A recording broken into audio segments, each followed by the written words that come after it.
Hi friends! Today we are going to make an artwork inspired by abstract artist Kandinsky, but let's learn a little bit about him first.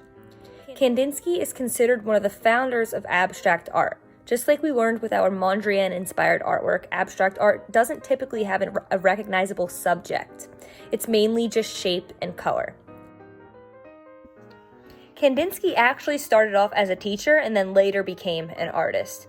He was very much inspired by music. He was actually a synesthete, which means that he could hear colors and see sounds. So when he would hear a trumpet, he would see the color yellow. He believed that he could express feeling in music through color and shape in his own artworks.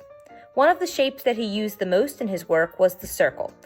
Let's look at a specific artwork. Here you see circles inside of squares. You also see circles inside of circles inside of circles. That is called concentric circles. We are going to make an artwork inspired by this one. So what you'll need is a piece of paper and coloring materials. Okay, so the first thing to do here is to fold your paper in half hot dog style. This would be considered hot dog style.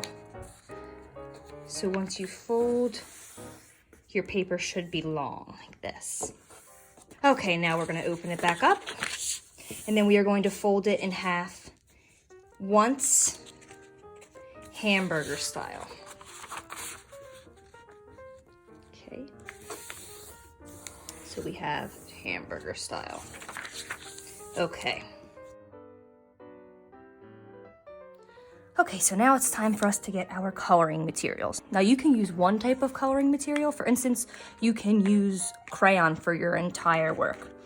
Or I'm actually going to show you how to do marker, crayon, and watercolor, and how to turn marker into watercolor by using a wet paintbrush. So let's start with crayon. So I'm just going to put a dot or a little scribble circle inside my first box here. I'm going to choose another color and add a ring around it. My rings, my concentric circle rings, are getting cut off where I folded the box. So that's to make it look like it's still inside of that rectangle. Kandinsky usually works inside of squares, but most of us will have rectangular paper instead of square paper. So that's why ours turn out to be rectangular, our folded boxes. Again, you could completely finish this in crayon or whatever material that you decide to use. For instance, all of my boxes could be filled with concentric circles that are done in crayon, but I'm going to show you how to do it using other materials too. So let's move on to our marker.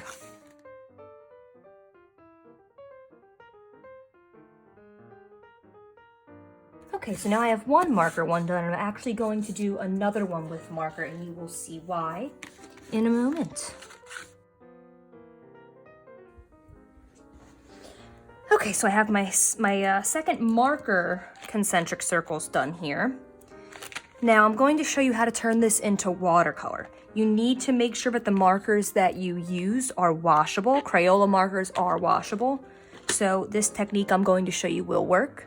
So what you'll need is a little bit of water and a paintbrush. If you don't have a paintbrush, you can use Q-tips. They work well as paintbrushes, and I'll show you how to use those as well.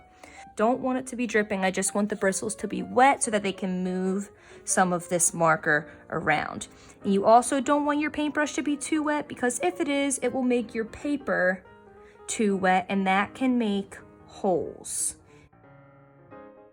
Now I'm going to move on to my Q-tips. Some water in there. Again, it's not dripping, it's just wet enough to move some of the color around. So let's try my blue section. And then we can let that dry. Now, if you're able to, if you have the materials, you can use paint to make your concentric circles. So I'm going to show you how to do this with watercolor.